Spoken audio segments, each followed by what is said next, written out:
بسم اللہ الرحمن الرحیم۔ السلام علیکم ناظرین، بحیرہ عرب اور بحیرہ احمر کے درمیان ایک وسیع صحرا ہے جسے صحرائے الاحقاف کہا جاتا ہے۔ اسے صحرائے اعظم الدنیا اور عربی الخالق بھی کہا جاتا ہے۔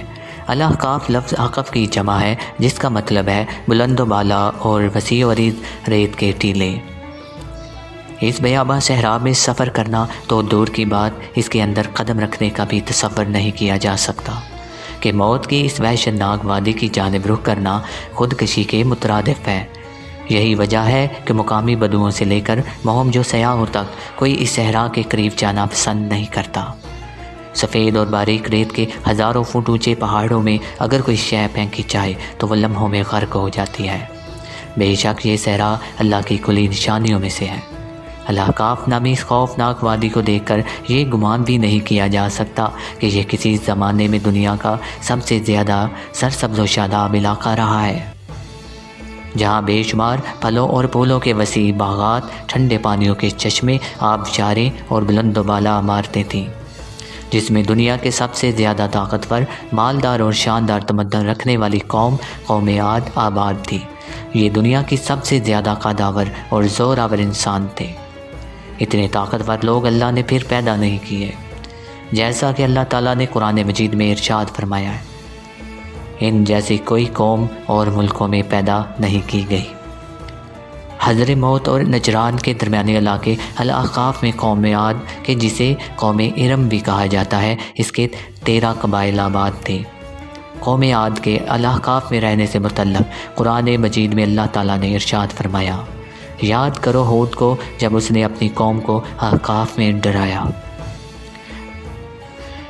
ناظرین، قوم عاد نہایت زوراور اور بہادر قوم تھی۔ یہ بت پرست تھے اور ان کے 2 بتوں کے نام حمود اور حب بیان کیے گئے۔ ابن کثیر نے اپنی تفسیر میں تیسرے بت کا نام صمد بھی بیان کیا۔ ناظرین، عاد ایک قدیم عربی قوم تھی جس کا ذکر قرآن مجید میں سورہ ہود اور سورہ فجر میں آتا ہے۔ اس قوم پر حضرت ہود علیہ السلام کو نبی بنا کر بھیجا گیا۔ جب اس قوم نے شرک اور بت پرستی ترک نہ کی تو اللہ تعالیٰ نے عذاب نازل کر کے اسے تباہ کر دیا۔ اس قوم کے تذکرے کو محض کہانی سمجھا جاتا تھا، مگر اسی صدی میں اس شہر کے آثار برآمد ہوئے ہیں جو الربع الخالی کے اس حصے میں ہے جو آج کل عمان میں شامل ہے۔ اس کے آثار 1984 میں فلائی شٹل چیلنجر کی مدد سے دریافت کیے گئے۔ یہ شہر 3000 سال قبل مسیح سے لے کر پہلی صدی عیسوی تک اونٹوں کے اس کاروانی راستے پر آباد تھا جہاں سے ہند، عرب اور یورپ تک تجارت کی جاتی تھی، اور یہ اپنے زمانے کا ایک تجارتی مرکز تھا۔ روایت ہے کہ یہ شہر ایک عظیم طوفان سے تباہ ہوا۔ اسے 1000 ستونوں کا شہر بھی کہا جاتا تھا۔ قرآن مجید کے مطابق یہ قوم عاد دنیا اور آخرت دونوں میں اللہ کی رحمت سے دور اور محروم ہے۔ ناظرین، حضرت ہود علیہ السلام ایک طویل عرصے تک اس قوم کو واعظ و نصیحت کرتے رہے۔ کبھی وہ انہیں اللہ کی طرف سے عطا کردہ نعمتوں کی یاد دلاتے تو کبھی عذاب الہی سے ڈراتے، مگر وہ بہرے اور اندھے بنے رہے۔ تاریخی کتب میں ہے کہ حضرت ہود علیہ السلام مسلسل 50 سال یا اس سے بھی زیادہ درس و تدریس میں مصروف رہے۔ قوم عاد کے 13 قبائل میں سے لقمان اور خلجان نامی قبائل نہایت طاقتور تھے اور انہیں حکمران کی حیثیت حاصل تھی۔ حضرت ہود علیہ السلام نے جب دعوت حق دی اور کفر و شرک چھوڑ کر ایک اللہ کی بندگی کی طرف بلایا تو لقمان قبیلے نے سخت مزاحمت کی اور حضرت ہود علیہ السلام کے دشمن ہو گئے۔ اس کے برعکس دوسرے قبیلے خلجان نے حضرت ہود علیہ السلام کی باتوں پر غور و خوض کیا اور ان میں سے اکثر جلد ہی آپ کی دعوت کو قبول کر کے ایمان لے آئے۔ حضرت ہود علیہ السلام نے اپنی قوم کو راہ حق پر گامزن کرنے کی ہر ممکن کوشش کی، مگر قوم نے ان کی دعوت حق قبول کرنے سے انکار کر دیا، تو بالآخر انہوں نے بارگاہ الہی میں مدد کے لیے دست دعا دراز کیے، جسے قرآن مجید نے یوں بیان کیا۔ نبی نے دعا کی کہ اے پروردگار، انہوں نے مجھے جھوٹا کہا ہے، پر تو میری مدد فرما۔ اللہ تعالیٰ نے اپنے نبی کی فریاد کے جواب میں فرمایا، اے نبی، بہت جلد اپنے کیے پر یہ پچھتانے لگیں گے۔ اللہ تعالیٰ نے اپنے نبی کی دعا قبول فرمائی اور قوم عاد پر عذاب کی ابتدا ہو گئی۔ چشموں کے فرشتوں کو حکم دیا گیا کہ ان کے ٹھنڈے میٹھے اور شفاف پانیوں سے لبریز چشموں اور آبشاروں کو خشک کر دیا جائے۔ ناظرین، روایات میں آتا ہے کہ دیکھتے ہی دیکھتے ان کے سر سبز و شاداب کھیت کھلیان سوکھنے لگے اور مویشی مرنے لگے، یہاں تک کہ لوگ پینے کے پانی تک کو ترسنے لگے۔ کثیر تعداد میں پیدا ہونے والے پھل اور اناج ناپید ہو گئے۔ پوری قوم خشک سالی کا شکار ہو کر بدحال اور پریشان ہو گئی۔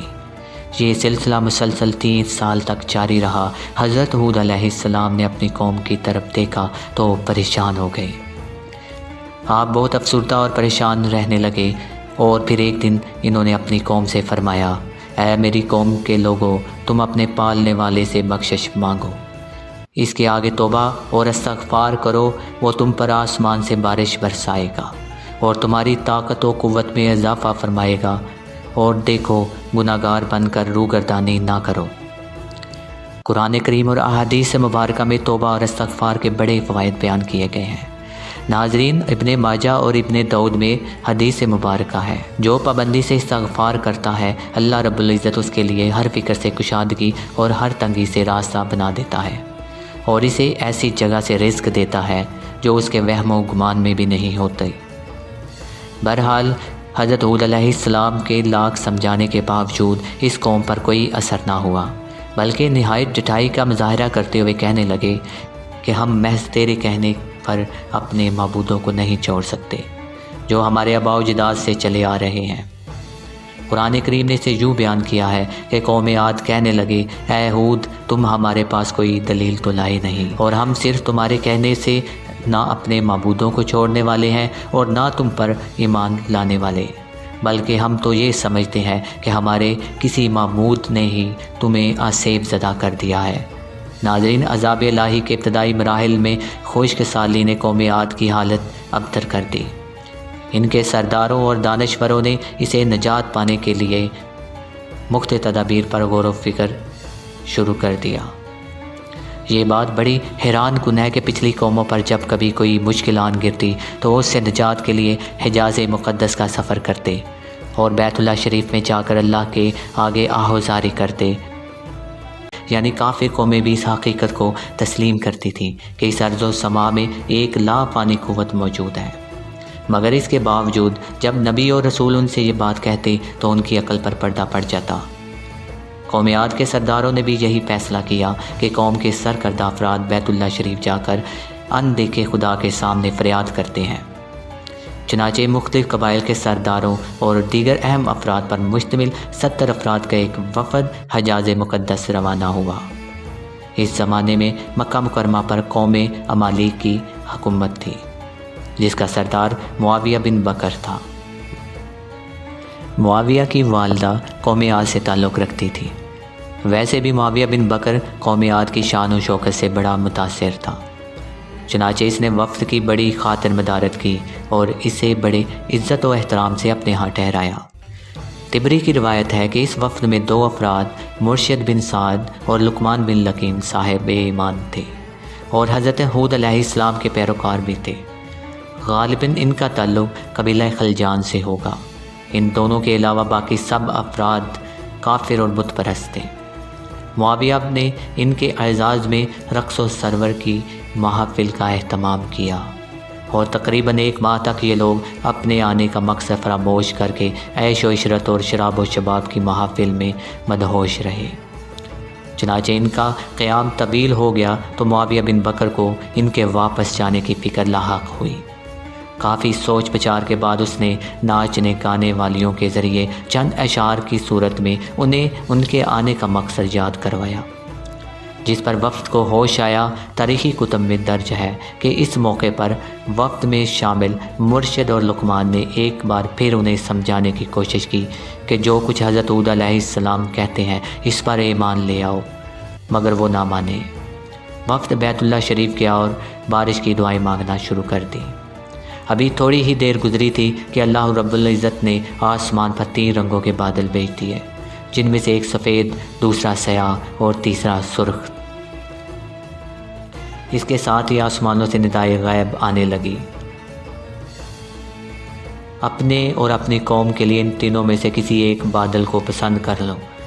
چنانچہ وفد نے سوچ وچار کے بعد سیاہ بادل کو اپنے لیے پسند کیا، جس کے ساتھ ہی سرخ اور سفید ٹکڑے آسمان سے غائب ہو گئے اور ابر سیاہ آہستہ آہستہ آسمان پر چھانے لگا۔ وہ لوگ اپنی دعا کی قبولیت پر بڑے خوش تھے اور سمجھتے تھے کہ اب خشک سالی ختم ہو جائے گی۔ ناظرین، روایت میں آتا ہے پوری قوم نے خوشیاں منانا شروع کر دی، مگر حضرت ہود علیہ السلام سمجھ گئے تھے کہ یہ عذاب الہی ہے، لہٰذا انہوں نے ایک بار پھر اپنی قوم کو مخاطب کرتے ہوئے فرمایا، اے میری قوم، یہ اللہ کا عذاب ہے جو تم پر نازل ہوا چاہتا ہے۔ پھر انہوں نے اللہ تعالیٰ کا فرمان انہیں سنایا، دراصل یہ ابر وہ عذاب ہے جس کی تم جلدی کر رہے تھے۔ ناظرین، حدیث شریف میں آتا ہے کہ اماں عائشہ صدیقہ رضی اللہ تعالیٰ عنہا نے آپ صلی اللہ علیہ وسلم سے پوچھا، یا رسول اللہ، لوگ تو بادل لے کر خوش ہوتے ہیں کہ اب بارش ہوگی، مگر آپ کے چہرے پر اس کے برعکس تشویش کے آثار نظر آتے ہیں۔ آپ صلی اللہ علیہ وسلم نے ارشاد فرمایا، عائشہ، اس بات کی کیا ضمانت ہے کہ اس بادل میں عذاب نہیں ہوگا، جبکہ پوری قوم ہوا کے عذاب سے ہلاک کر دی گئی۔ اس قوم نے بھی بادل دیکھ کر کہا تھا کہ یہ بادل ہے جو ہم پر بارش برسائے گا۔ ناظرین، روایت میں آتا ہے کہ قوم عاد نے اس عذاب کو بادلوں کی صورت اپنی بستیوں کی طرف آتے دیکھا تو کہنے لگے، یہ تو بادل ہے جو ہم پر بارش برسانے والا ہے۔ قرآن کریم میں ہے کہ اللہ رب العزت نے تیز آندھی کا یہ طوفان، یہ عذاب 7 راتوں اور 8 دنوں تک مسلسل جاری رکھا۔ آندھی نے کسی ایک کو بھی نہ باقی چھوڑا۔ یہ ہر ایک کے پاس گئی، غاروں کے اندر، پہاڑوں، گھاٹیوں، چوٹیوں، گھروں، محلات اور قلعوں کے اندر سب کو فنا کر ڈالا۔ ابن عمر رضی اللہ تعالیٰ عنہ سے مروی ہے کہ نبی کریم صلی اللہ علیہ وسلم نے ارشاد فرمایا، وہ آندھی جس کے ذریعے قوم عاد ہلاک کی گئی تھی، اللہ تعالیٰ نے ان پر انگوٹھی جتنی جگہ کے مثل ہوا کو لی تھی۔ بس وہ ہوا پہلے دیہات میں گئی اور وہاں کے لوگوں اور مویشیوں اور مالوں کو اٹھایا اور آسمان اور زمین کے درمیان لے گئی۔ اللہ تعالیٰ نے اس خوفناک آندھی سے حضرت ہود علیہ السلام اور ان کے ساتھیوں کو محفوظ رکھا اور انہوں نے خطیرہ نامی ایک بستی میں پناہ لی، جہاں عذاب ان تک نہیں پہنچا اور وہ امن و سکون سے رہے، اور باقی پوری قوم اللہ رب العزت نے تباہ و برباد کر دی۔ ناظرین، علامہ طبری کی بعض روایات میں آتا ہے کہ حضرت ہود علیہ السلام کی عمر 150 سال تھی۔ آپ کو 50 برس کی عمر میں نبوت عطا کی گئی۔ 50 برس تک قوم کو واعظ و نصیحت کرتے رہے۔ قوم کی ہلاکت کے بعد مزید 50 برس تک زندہ رہے اور اہل ایمان کو واعظ و نصیحت کرتے رہے۔ تاریخی کتب سے پتہ چلتا ہے کہ حضرت ہود علیہ السلام کا مزار حضر موت کے ایک مقام پر ہے، جہاں عرب کے مختلف حصوں سے ہزاروں کی تعداد میں لوگ جمع ہوتے ہیں۔